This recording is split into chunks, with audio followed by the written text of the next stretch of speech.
Okay, hey, this is Mark coming to you from Baker's Green Acres. Today is the 24th of January, 2018, and this is going to be the fifth installment of this little mini series, Return to Rule of Law. And another example I can give you of the domino effect is something I should have thought of before is a seed, a mustard seed, if you will. We take that seed and we plant that seed, and you never know where it's going to go. I have a perfect example of that. Last year I had fed some gourds to my pigs, and some of the seeds germinated on a fence line, and they took over a huge area, and they grew these really weird, like white pumpkins, but it must have produced 500 pounds of them that I fed right back to the pigs. So you never know. And right now, the view count on that last video was 300 and something. Not real huge. I don't believe that. I believe it's far more than that, because I know that the censorship is huge on messages like this. And make no mistake, I am not talking about Democrat, Republican, all right? Dispel that. I'm talking about good from bad. I'm talking about white hats and black hats. And if you don't know what that is, start watching some Westerns, because it's real easy to figure out who the good guys are. There's way more good guys out there than there are bad guys. Way more. But they want to make you think that there are not. Okay. Return to rule of law. Or let's just take rule of law. Rule of law means there's a stop sign out there. I got to stop at it. So does the President of the United States and everybody in between. Everybody is under the law. Right now what we have is politicians, sometimes law enforcement, not all the time, intelligence agencies that are not subject to rule of law. And that's totally incorrect, because it makes two classes of citizens. It makes ones that are subject to the law and ones that are not subject to the law. And it provides a perfect environment for corporatists to come in and then own politicians to get what they want done, so they can have an unfair advantage on the field of play in business. And I've experienced this in my own life. I know firsthand what this is like. But in the last video, I asked for some input on, give me some characteristics. I was mocking the whole characteristics of a feral swine. Give me some characteristics of a swamp monster that you want out of state government. What do they look? How do you know one when you see one? I mean, hey, the guy's a good Christian guy. He's got to be okay, right? How do we know a swamp monster? How do we know somebody that we do not want in leadership in our state? How do we know that? Well, I went through the comments, and there was a couple things that I liked, but a lot of it I don't think people are really tracking.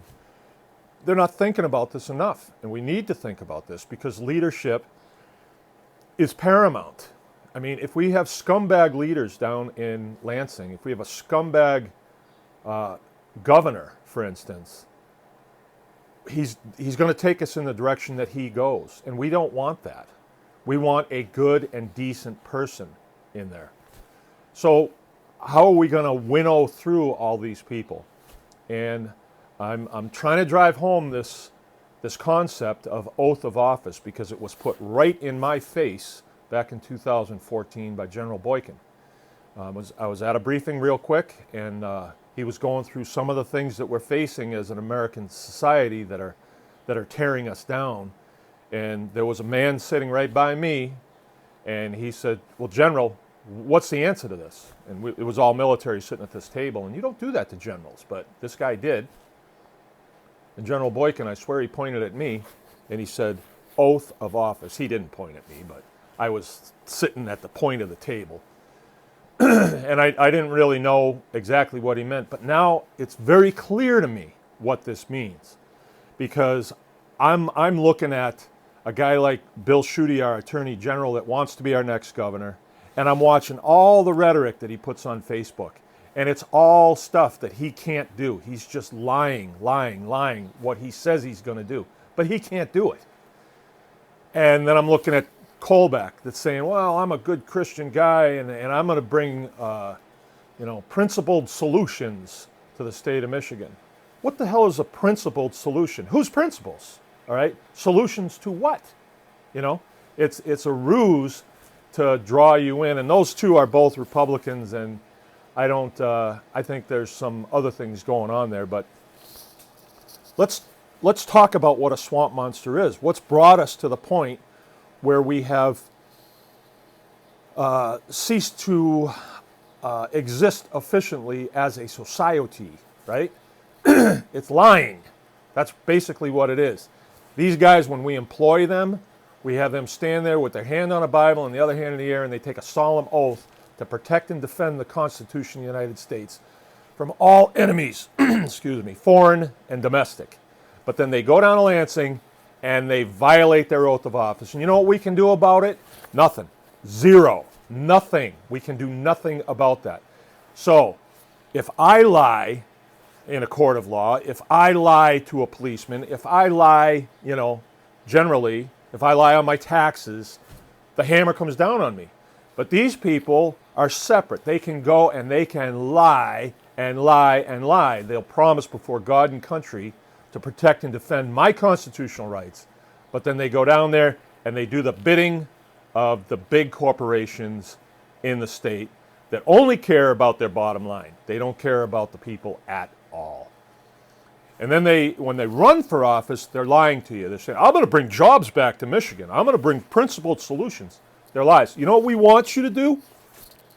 Kolbeck, shooting. You know what we want you to do? We want you to fulfill your oath of office. But I got news for you, both of you. You've already lied. You've already violated your oath of office. So why would I employ you again? So you can do it again? And Kolbeck, you've already said that you're going to most likely have to violate your oath. You've given the open to do that. You've said, well, if I got to get Cheech and Chong off the road, I will violate my oath of office. No, we don't want you. We're passing over you. Go look for a job someplace else. Shoot at you too. You're a lying sack of you know what. You know it. Everybody knows it. So, what are we going to do? Okay. We're going to look for somebody who has not violated their oath of office. All right? Easier said than done. Can we get any of the senators down there? Any, the state reps? I don't know. Maybe. I don't know any of them like that. And I did tell you all that I was going to be meeting with Jim Hines. He's a obstetrician, and he's going to run for governor. I mean, it's way out of his comfort zone, but he feels like he must do this. We're in that kind of trouble as a society here in Michigan, and he feels as though he needs to do that. And I was going to meet with him last Tuesday.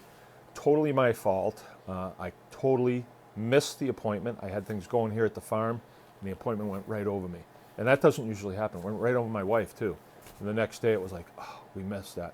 But the good news is he's willing to meet with us personally, and we're going to do that. And I'm pretty sure that this is going to be our guy. The other two, forget it. They're not. The oath of office thing has disqualified them, in my opinion. And neither of them want to even talk about oath of office. Neither of them want to talk about the Constitution other than say, oh, yeah, I'm a constitutionalist. Next, please. They don't really want to dig in on that. All right? So here's what I want to do. And I was thinking this is going to be my last video, installment 5, but I don't think it will, because here's what we can do. Words have meanings. All right? So let's do this. If you've been watching this hashtag release the memo, it's gotten so much steam. When that memo is released, you're going to see what a swamp creature is. And if you don't know about that, I encourage you to look into that ASAP. But either way, you're going to find out about it. Same thing with this deal. But let's pad this a little bit. And I'm real close on time. 20 seconds. Let's do this.